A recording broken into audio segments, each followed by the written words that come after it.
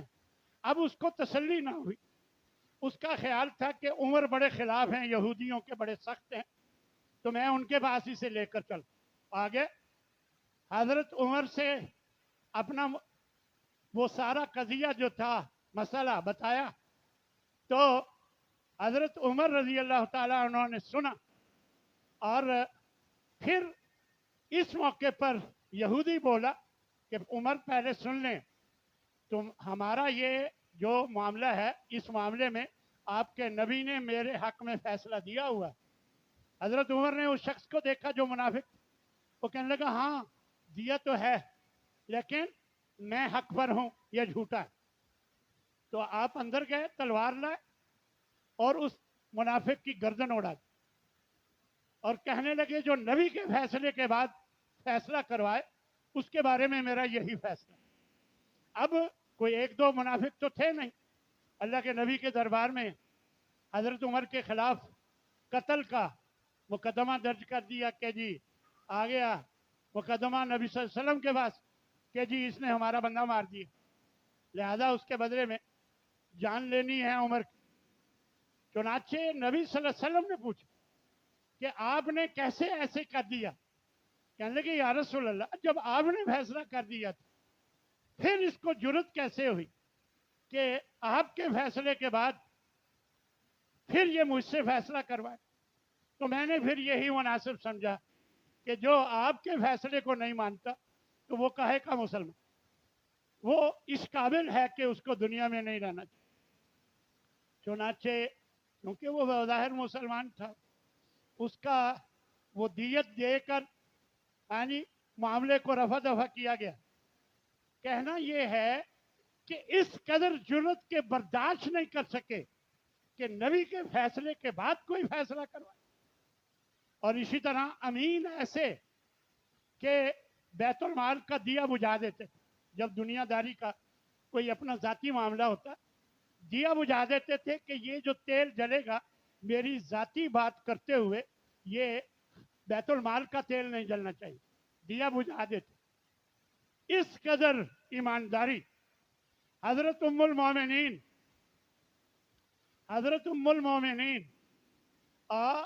حضرت حفصہ رضی اللہ تعالی عنہ, وہ ایک دفعہ آپ سے مال کا مطالبہ کرنے لگے کہ قریبی رشتہ داروں کا بھی اللہ نے فرمایا ہے حق ہے, لہذا ہمارا بھی حق ہے. آپ نے جواب دیا حضرت عمر نے, ہاں حق ہے لیکن میرے مال میں ہے, یعنی مسلمانوں کے مال میں کوئی حق نہیں. یعنی بالکل اپنی بیٹی کو کچھ دینے کے لیے تیار نہیں. اسی طرح بازار میں گشت کرتے ہوئے ایک صحت مند اونٹ دیکھا اور کہنے لگے یہ کس کا ہے؟ بتایا گیا کہ یہ آپ کے بیٹے عبداللہ کا ہے. تو دراصل اس نے مسلمانوں کی چراگاہ میں اسے چھوڑ دیا تھا, یہ خوب کھایا پیا اس نے اور موٹا تازہ ہو گیا. آپ نے فرمایا اچھا یہ اپنا ذاتی اونٹ مسلمانوں کی چراگاہ میں چراتا رہا, بلایا اور کہا یہ اونٹ بیت المال میں جمع کر. تمہیں کس نے حق دیا ہے کہ مسلمانوں کی چراگاہ سے تم اپنے ذاتی اونٹ کو چراؤ؟ یعنی اس قدر امین.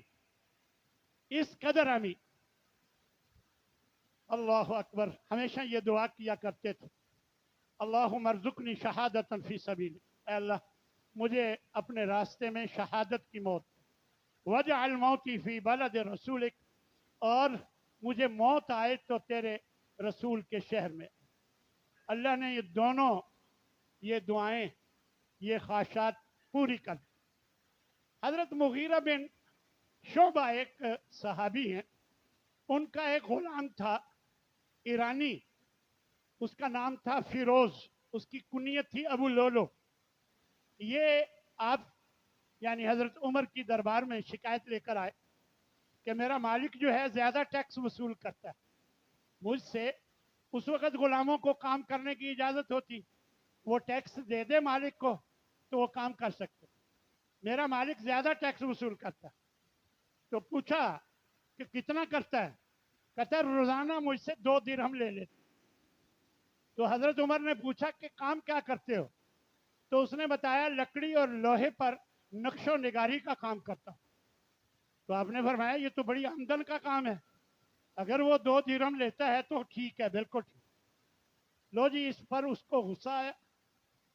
اس نے ایک خنجر تیار کیا اور فجر کی نماز میں پہلی رکعت میں آپ پر خنجر کے وار کیے.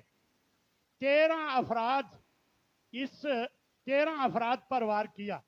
جب یعنی حضرت عمر پر وار کرنے کے بعد 13 افراد پر، ان میں سے 7 شہید بھی ہو گئے. تو آپ نڈھال ہو کر جب گرنے لگے تو حضرت عبد الرحمن بن عوف رضی اللہ تعالیٰ عنہ کو آگے کر دیا. نماز مکمل ہوئی، آپ تڑپتے رہے.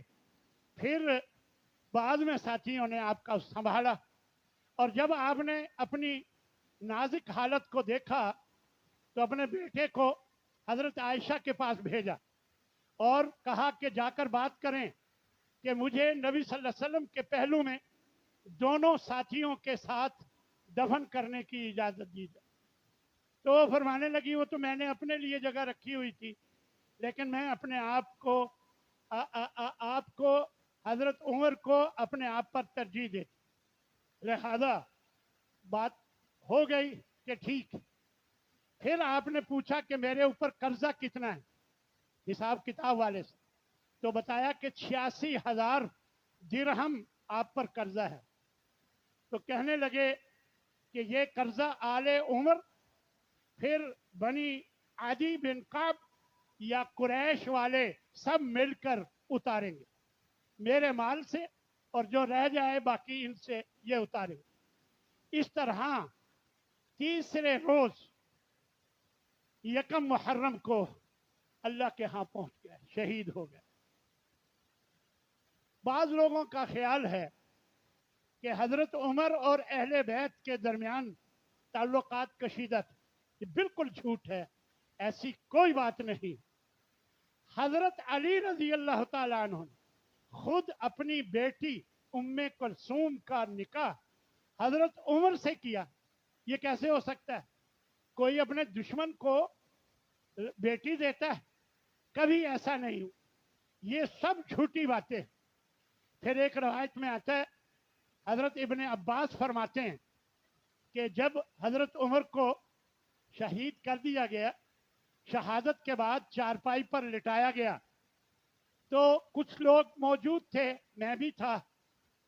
اتنے میں میرے کندھوں پر کونی رکھ کر ایک شخص کہنے لگا، اے عمر، اللہ آپ پہ رحم فرمائے.